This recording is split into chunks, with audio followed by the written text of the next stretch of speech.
com o que eu escrevi. Muito bem. Certo? Queremos ouvir com bom prazer. Mas o que eu escrevi foi escrito com o coração. Por isso que repasso a emoção para todos vocês que estão aqui presentes.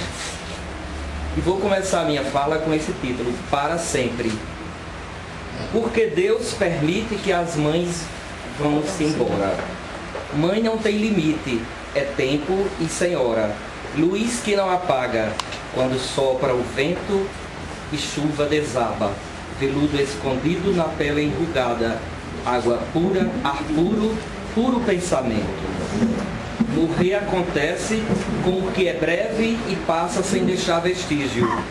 Mãe, na sua graça, é eternidade. Porque Deus se lembra, mistério profundo, de tirá-la um dia. Fosse eu rei do mundo, baixava uma lei. Mãe não morre nunca. Mãe ficará sempre junto de seu filho. E ele, velho, embora, será pequenino feito grão de milho. Iniciando esta fala com o poema de Carlos Drummond de Andrade, confesso-lhes que em toda a minha vida profissional, de jornalismo, de colunismo, de professor também, sempre a razão fala mais alto. Hoje aqui, não só com a razão e o coração, mas também com a emoção. Ontem, eu indo à vidraçaria, né, do filho do seu Raimundo Rego, que está aí, que me fez esse bonito quadro, ao chegar eu fui cumprimentá-lo assim por ele: o bom filho a casa retorna. E eu respondi: certamente devo ser um bom cliente para ser tratado como um bom filho. Ao mesmo tempo, trouxe aquele diálogo com ele, curto, mas oportuno, para este momento, e fiz uma reflexão de tudo o que ocorreria hoje. Um filho ausente, não só por residir fora de Marcelino Vieira, mas um tanto ausente desta cidade pelas circunstâncias de trabalho, de profissão e também porque, depois da morte da minha mãe, as vindas aqui encurtaram mais. Saibam que nas festas do padroeiro tenho vindo, nos últimos 10 anos, apenas a procissão de encerramento. Trago também a esta reflexão que este evento certamente nos está proporcionando aqui como um bom filho que volta à sua casa, graças ao chamamento de Deus, de Santo Antônio, e por que não dizer, da generosidade de nossa amiga Irama, lembrando que em momentos juntos, após a procissão ano passado, ela me passava o convite para a homenagem em 2012. Fiquei emocionado sem demonstrar, Irama. Acho que a conterraneidade, a amizade e a familiaridade falaram mais alto. Esse momento é sim a demonstração da união, da integração e do entrelaçamento de mãos dadas por irmãos que na distância, onde quer que estejam, correm nesta época a nossa cidade para reverenciar o nosso glorioso Santo Antônio e ao mesmo tempo rever seus familiares e amigos. Chegando aqui, encontramos a inteligência dos Cardoso e Paiva, representada pela carismática Gisilda Cardoso, que agora nos mostra também o dom artístico de artista plástica nessa tela tão bonita. Que já podendo se considerar uma cearense, mas o coração ficado aqui. E pelos Saboias, representados por Irama de Saboia, como de costume chamamos.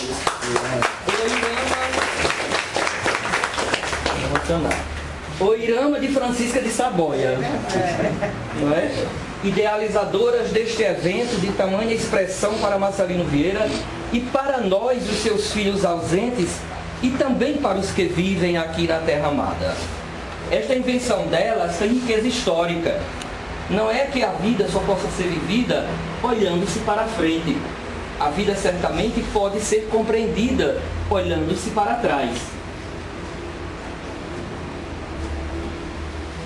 As novas gerações vão encontrar aqui a história de Marcelino Vieira, um rico acervo de informações de nossos antepassados, de gente que fez história e deixou o legado de honradez e probidade como exemplos. contribuindo para o crescimento social, político, econômico e cultural deste município. A homenagem de eternizar a memória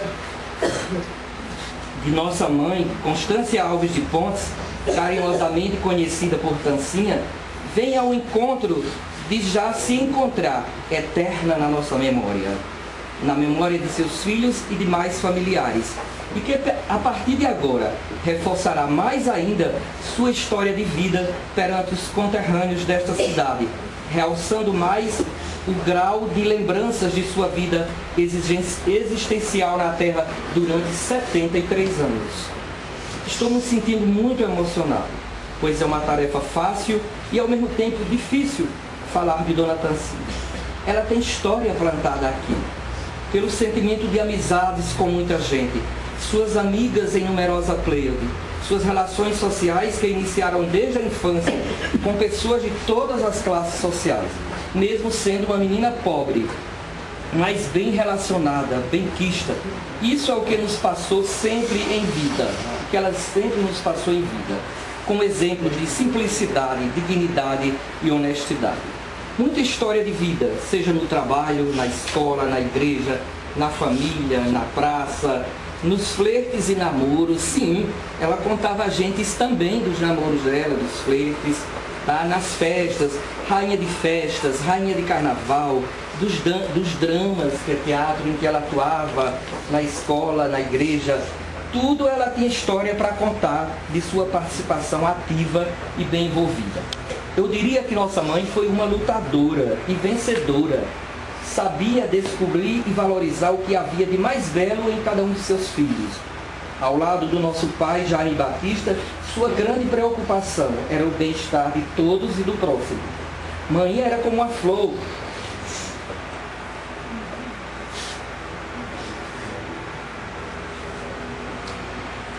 Era como a flor que espalhava perfume por toda a casa. A doçura se espalhava nos seus lábios, passando para aqueles que a cercavam, apesar de algumas contrariedades vivenciadas de vez em quando. Aqui na terra, conquistou e conservou as amizades, espalhando sementes de bondade. Temos certeza que assim ela vive eternamente na memória que as amam, na glória do Senhor Deus. Estou terminando.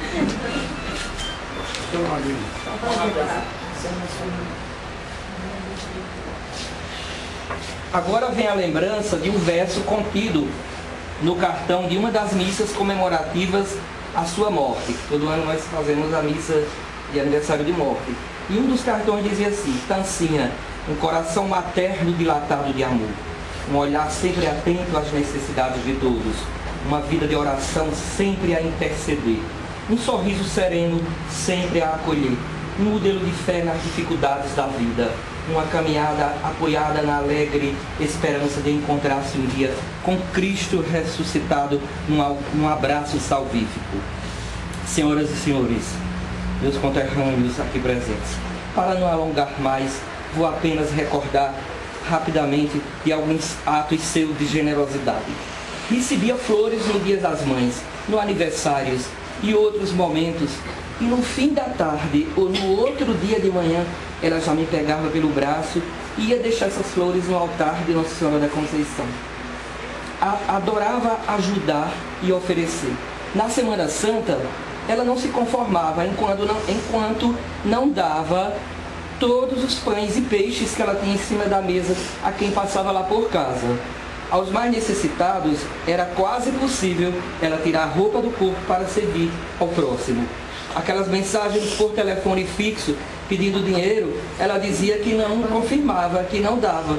Dizia pra gente, certo? Mas daí a pouco já chegava uma pessoa na porta lá de casa para receber o dinheiro que ela dizia que não dava. Ela muitas vezes pegava o dinheiro, deixava de comprar o leite e o pão para dar a quem mais precisava. E assim, muitas histórias. Se emocionava que às vezes chegava aos prantos. Era muito emotiva.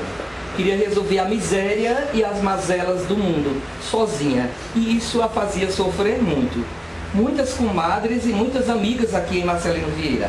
Era envaidecida em dizer que era filha desta terra querida de Santo Antônio, como bem diz em seu hino cantado diariamente na festa. Por fim, chegou o momento de agradecer. Quisera eu aqui passar todas as lembranças e toda a sua história de vida, seu exemplo de amor, de dedicação aos filhos, seus ensinamentos de bondade, de honradez e sabedoria. Sofria ao ver um filho sofrer, adoecer, não estar bem. Ela adoecia também. E nós herdamos isso dela também. Esse legado nós continuamos. Amar as pessoas, ajudar as pessoas necessitadas, fazer o bem sem olhar a quem. Eu sempre imagino assim, minha mãe era uma mãe em dobro, em triplo, e por aí vai. Não era só uma mãe. Agradecemos de coração esta homenagem. Que Jesus proteja as cabeças idealizadoras desse histórico momento em nossas vidas.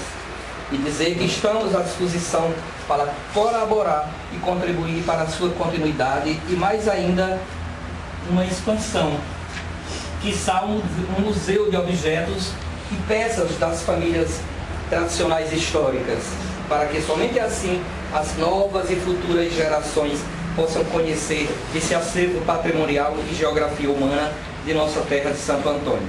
Por oportuno, queremos também nos solidarizar com os familiares, em homenagem a Mariana Lopes, que foi a nossa colega na escola primária aqui em Marcelino Vieira, filha do casal querido Geraldo Ferreira Marizinha, Geraldinho.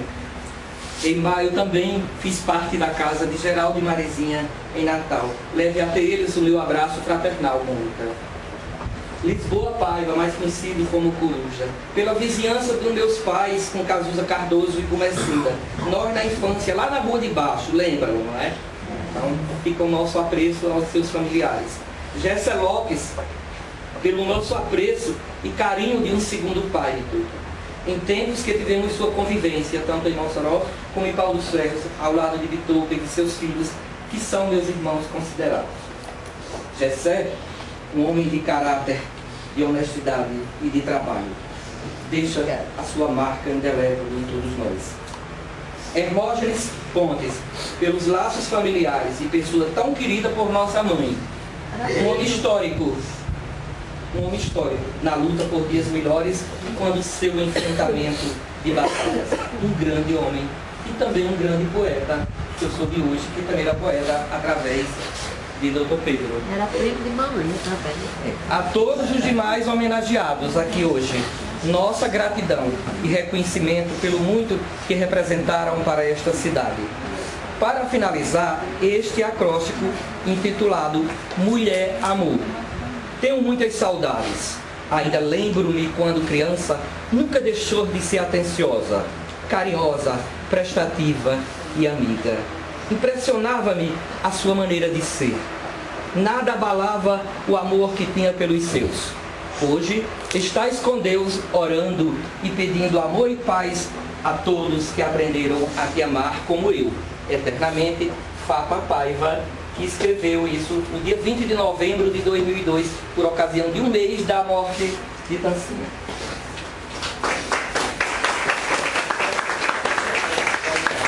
Todos os meus guardados esta semana, e olhe que não são poucos, tá? Eu encontrei uma foto de uma festa nossa no 3º ano primário aqui na Escola Coronel José Marcelino. Irama era nossa colega e muitos outros. E essa foto eu resolvi ampliar e trazer para Irama e dar neste momento a ela de lembrança. É no seu acervo, viu? Não é para... Agora, para finalizar, eu convido a cunhada de Tancinha, que está aqui, Terezinha Andrade, para cantar conosco, fechando a minha fala, o hino Terra Querida, agradecendo a todos pela presença, em nome dos promotores do evento e de nossa família aqui presente. Muito obrigado, desculpas pela longa conversa, bom dia, bom final de festa e até a próxima oportunidade. Muito obrigado. Tua beleza sem par.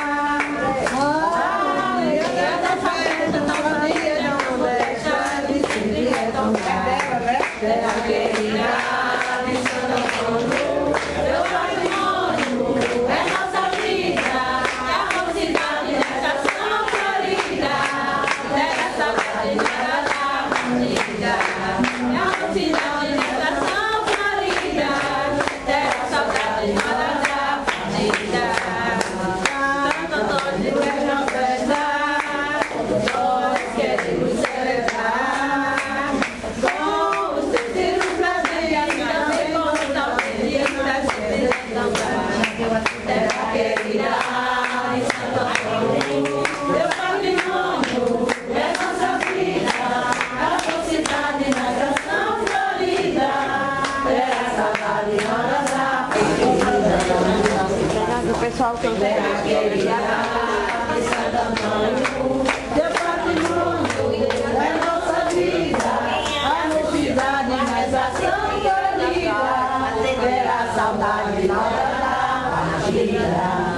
Joana Dark, que é filha de Rufim Cardoso, e Severino Dantas, que também foi no Brasil aqui em Marcelino Vieira. Então,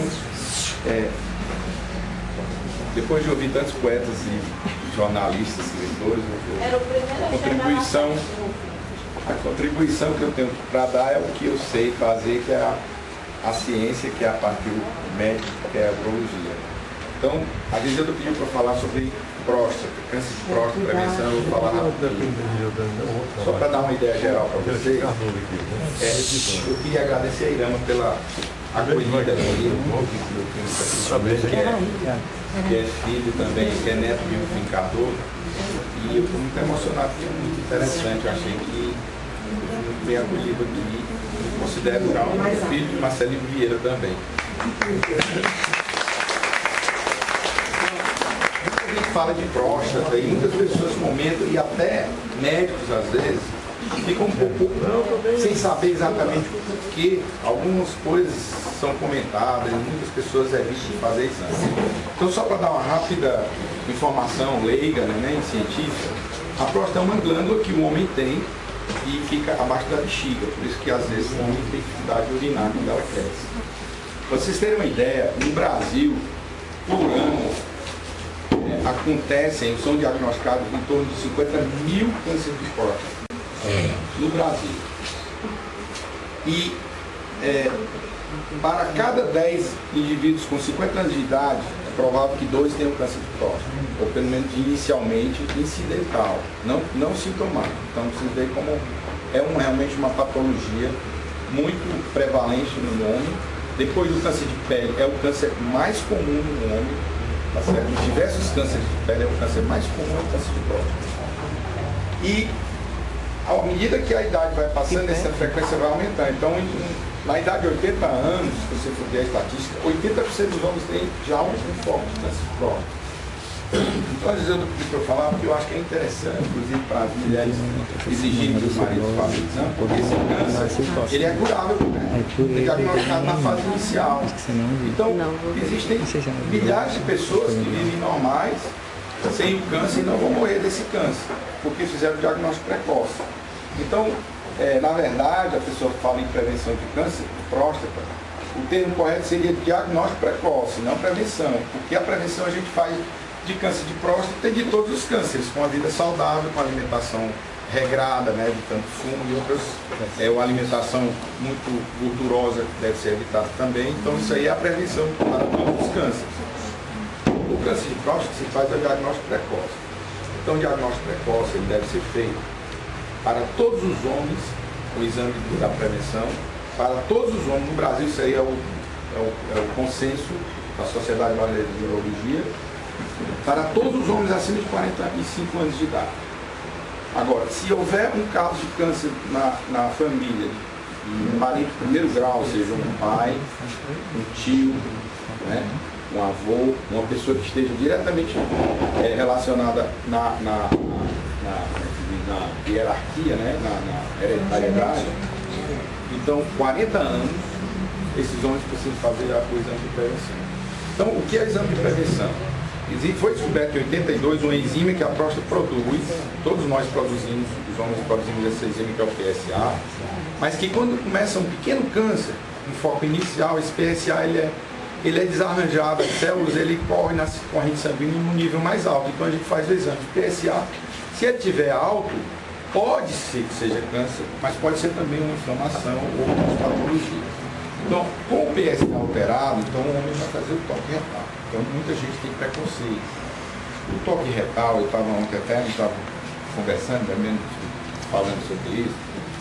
Se um homem que tem medo de fazer o toque retal, ou tem preconceito, e ele evolui para um câncer avançado, o tratamento também padrão para esse câncer avançado, depois que ele é refratário às drogas, é a castração. Então, eu costumo dizer o seguinte, é melhor você fazer um toque, que é uma coisa rápida, um segundo você faz o toque, porque o câncer ele é periférico, a gente no toque a gente sente logo um pequeno nó, tamanho de um grão de arroz ou até menor às vezes, é melhor você fazer esse toque do que você ser castrado. Então o medo dos homens de fazer o toque deve ser, como é que se diz, assustado com o medo da castração, tá certo? Então, é melhor que faça um toque, faça o diagnóstico, fique curado, e depois se submeter a outros tratamentos mais agressivos. Então, o que eu queria dizer para vocês era isso, é uma coisa bem rápida. O exame deve ser feito, as mulheres devem exigir. Na verdade, eu tenho muitos clientes que vão no consultório que a esposa leva. Olha, ele veio porque eu vim para conferir. Deixei de vir trabalhar para trazer. Senão ele não vinha.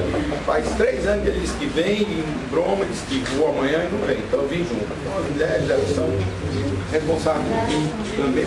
Elas salvam a vida do marido nesse aspecto. Porque toda mulher faz a sua prevenção ginecológica. O homem também tem que fazer. Hoje, o governo federal, através do Ministério da Saúde, eles estão muito focados na saúde do homem, como sempre estiveram na saúde da mulher, certo? Porque o homem também ele tem várias alterações à medida que a idade vai passando. Hoje em dia a gente está na moda a repulsão hormonal. O homem, quando ele passa dos 40 anos, ele tem uma deficiência.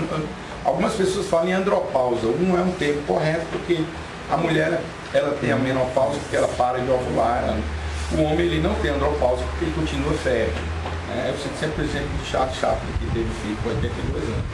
Então, o homem ele não tem a andropausa, mas ele tem uma diminuição hormonal, que a gente chama da diminuição androgênica do envelhecimento masculino. E a diminuição da testosterona, ela hoje, no mundo, eu tive agora no Congresso Internacional, é considerado um fator de risco para o sistema cardiovascular do homem. Então a testosterona, a reposição, ela não só ela vai repor a parte viril, a parte sexual do indivíduo, como também ela vai proteger muitas patologias do indivíduo. Então é importante que o homem, como a mulher, ele também tenha visita para o urologista, ao médico, para fazer o seu estudo, não só da prevenção de câncer de próstata, como também de outras avaliações. Então hoje as sociedades seccionais brasileiras de urologia, elas estão fazendo movimentos, inclusive agora no dia 29, 30 e 31, eu fui convidado para ir a Natal, a um evento que vai vir os principais professores e pessoas especializadas para um evento sobre saúde do homem. E lá em Fortaleza, como em várias outras cidades do Brasil, estão acontecendo vários eventos, principalmente patrocinados, incentivados pelo governo, para que os homens também tenham, né, a sua saúde estudada como as mulheres sempre tiveram. Então é importante falar isso aqui para vocês, porque hoje a gente, graças à imprensa, falada, escrita, as pessoas estão sendo esclarecidas. E a gente já vê jovens, pessoas até com menos de 40 anos, que vão ao urologista porque querem fazer um check-up urológico. E como nós somos focados nessa parte de câncer de próstata, a gente faz uma avaliação geral daquele indivíduo. Então era isso que eu tinha para dizer para vocês. Se quiserem perguntar alguma coisa, aproveito. Eu queria agradecer a oportunidade de vir aqui e quero dizer a vocês que eu estou muito satisfeito. Não resta dúvida, todas essas figuras importantes que estão representadas aqui nessa parede são filhos de Marcelino Vieira, são homens e senhoras de histórias e de valores pessoais. E acima de todas essas figuras, a mais que eu admiro e que represento ele é o meu querido Saboia Cardoso. Um homem que foi simples, humilde, um autocomerciante que sabia distribuir amor e respeito. Você continua sempre em meu coração, Saboia, e especialmente no dia de hoje, que é gravado esse nome aqui, Solardo Saboia. Você merece. E todos que estão presentes, desculpa minhas poucas palavras. É a exigência de Maria e de Giselda. Agora, Giselda, se ano que entra eu não estiver mais aqui, eu quero um retrato como esse de Denise e botar na parede. E botar retrato de Dedê. Com certeza. Eu vou dizer vai chover orador. Vai demorar. Vai chover orador. Aí eu vou dizer o bonito, eu quero um retrato bem bonito e quero ela bem alto. Vai demorar. Certo?